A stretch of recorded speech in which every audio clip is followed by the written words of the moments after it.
Aduh guys lagi. Teman-teman semua, apa kabar kalian ya? Saya berharap kalian tetap sehat dan senantiasa semangat ya.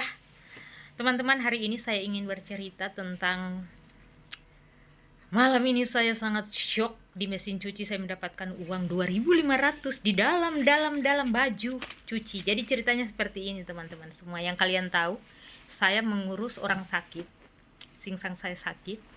Dan istrinya itu kalau datang hanya setiap malam makan malam begitu ya.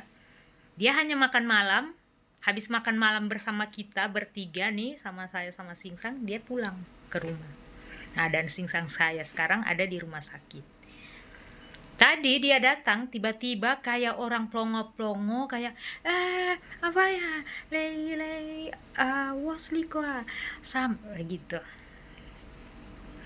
Biasanya baju-baju itu saya yang cap-cap gitu ya, saya yang beresin gitu, periksa semua kalau ada apa, dan dia langsung kasih di belakang sana gitu ya, di belakang, di bangku di belakang.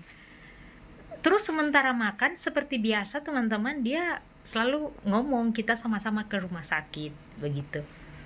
Tapi tadi saudara-saudara, dia tidak ngomong seperti itu. Dia langsung gini, saya mau cepat-cepat duluan ke rumah sakit ya, kamu nanti di belakang aja, kayak orang buru-buru gitu. Saya kok bingung, ini orang mau kemana gitu, kok cepat-cepat. Udah, baju itu saya biarin dulu, belum cuci, nanti pulang dari rumah sakit saya akan cuci begitu. Sudah, singkat cerita, udah sampai di rumah sakit lah saya nyusul dia. Kok waktu mau pulang dia bilang, aku mau pulang, aku mau tunggu bis katanya, aku bisa jalan kaki pelan-pelan karena memang dekat kan rumah sakit sama tempat tinggal kita gitu. Udah, pulanglah saya seperti biasa, cucilah baju ya, saya nggak periksa lagi karena saya pikir dia udah periksa gitu. Kalian tahu apa? Saya akan menggantung baju itu uang, dan itu uang kalau dia di dalam pocket, di dalam begini ya, adalah keluar 1-2 gitu ya. Ini bajunya itu kayak memang uangnya itu kayak cuman di luar doang, cuma di luar doang. Maksudnya bukan di dalam ini kantong, jadi cuman di luar doang. Jadi saat dicuci tuh langsung berantakan gitu, kayak orang yang lagi cuci. Ini yang namanya money laundry ya, cuci baju ya, ada-ada aja ya. Aduh, aku langsung naik pitam loh. Ini secara logikaku nih, ini nggak mungkin Singsangku kasih itu di dalam, dia lupa ya gitu. Ini menurut saya, karena saya tahu udah 2 bulan, walaupun saya sama Singsang baru beradaptasi, tapi sekarang dia udah lumayan, udah ngerti, kita udah saling ngerti-ngerti karena dia nggak ada anak. Kasihan siapa yang nanti jaga dia, walaupun ya mungkin ada cece baru, tapi nggak akan tahan gitu ya kalau dia seperti itu. Nah, sekarang saya udah bisa beradaptasi gitu ya. Malah si istrinya yang kayak aneh-aneh kelihatannya, karena dia kan cuma datang doang gitu, dia cuma datang doang makan malam terus pulang. Itu hubungan seperti apa itu ceritanya? Terus udah, saya curiga dong, berarti saya dites ini. Benar nggak sih kalian, masuk nggak sih? Berantakan tuh uang di dalam di baju-baju itu sana. Saya baru selesai gantung loh teman-teman semua. Saya langsung WA keponakannya, karena saya WA Singsang nggak aktif, dia kan sekarang lagi transfusi darah gitu ya. Ya Tuhan tolong, saya bilang ini saya dites. Saya langsung WA keponakannya, saya bilang tolong bilangin ke tante kamu jangan ngetes saya seperti ini. Dan saya langsung, karena dia kalau bahasa Inggris juga ini majikan perempuan ini kayak bukan majikanku, karena di ini bukan dia kan yang cimeng saya gitu ya. Dan dia pun nggak di rumah ini gitu, dia di rumah nggak tahu sama rumahnya ke apa, dia pokoknya cuma datang makan malam aja di sini gitu, saudara-saudara ya. Dan tahu nggak, itu saya langsung WA, saya bilang, permisi, saya ingin bilang ini kok tadi dia kasih baju saya tiba-tiba ada uang di dalam, saya bilang. Tapi saya udah WA juga nyonyanya gitu. Saya bilang, "Musia, comea liko samcun po Cina." Aku bilang gitu sama dia. "Eh, dia nggak tahu katanya gitu." Terus aku kan ya speak Kantonis yang mama lah, maksudnya nggak sebagus-bagus kalian gitu, karena saya 6 tahun jaga anak nggak bisa bahasa Kantonis, dan memang majikanku yang dulu memang nggak mengharuskan nggak bisa bahasa Kantonis, kalau sama anaknya harus bahasa Inggris. Jadi saya memang mamate lah bahasa Kantonis. Jadi saya nggak ngomong sama dia, saya cuman singkat-singkat saya bilang, "Jangan begini, kamu kalau kasih baju saya harus cek dulu gitu. Bukan masih ada uang kamu kasih," aku bilang gitu sama dia tadi.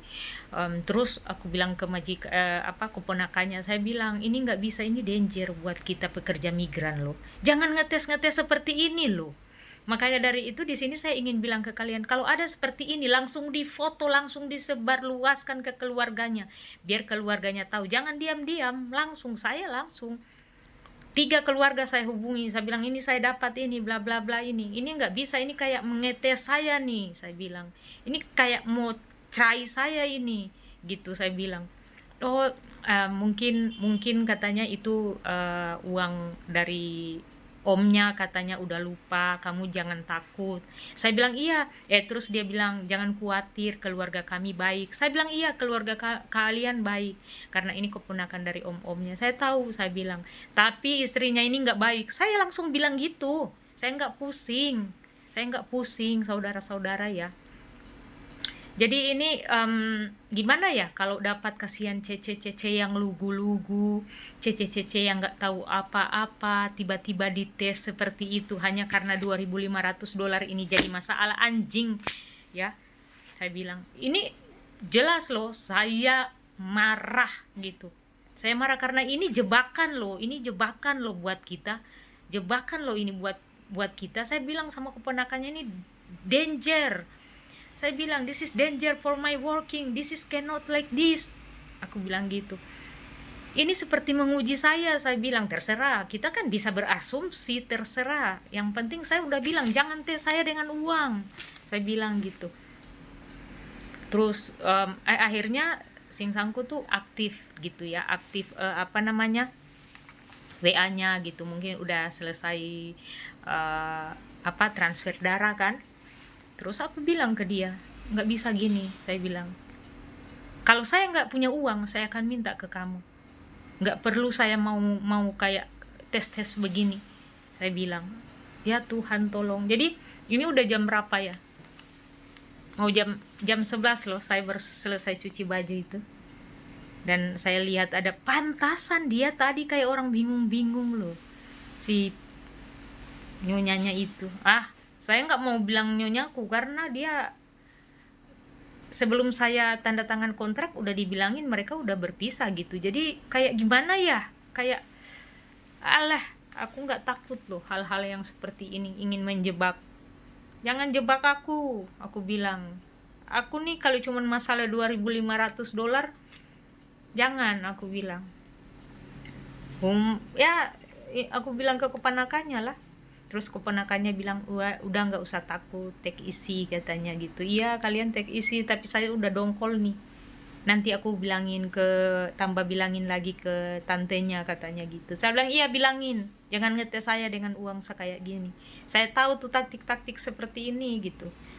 Kalian pikir saya stupid. Saya tahu. Memang mau tes saya dengan uang $2.500, anjing. Memang.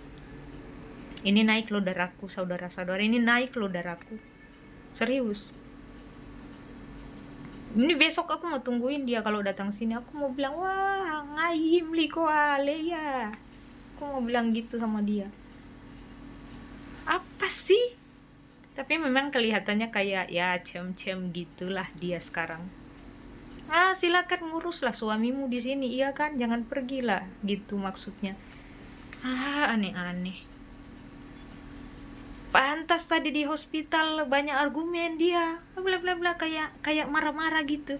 Terus mau pulang biasanya kan kita bareng ya. Ini udah enggak. oh nanti aku mau jalan, kayak marah-marah gitu, malahan aku yang nenangin suaminya. Aku bilang, sabar ya, sabar ya, sabar ya. Oh, nggak tahu ada niat mau menjebakku ternyata ya. Astaga. Kita tunggu episodenya ya, saudara-saudara, di mana ini. Oh Tuhan, tolong. Dulu aja uang belanja kurang, aku bilang sama suaminya, jangan ini tentang uang. Saya tuh kalau tentang uang aku akan hitung. Aku bilang gitu. Jadi jangan ngetes-ngetes, oke? Oke, saudara-saudara, teman-teman semua. Semoga ini bisa bermanfaat ya, kita saling sharing. Kalau ada segala sesuatu langsung difoto, langsung di video, bikin video, kirim. Jangan sampai nanti berlarut-larut ditanyain atau apa, tidak menyelesaikan gitu. Langsung difoto, langsung di video. Pokoknya ada buktinya gitu ya. Teman-teman semua. Biar jangan berlarut-larut dituduh-tuduh. Ini banyak loh kejadian Kung Yan Cece dituduh yang kemarin tuh. Kung Yan Cece dituduh akhirnya apa namanya, nggak, udah 3 bulan di penjara.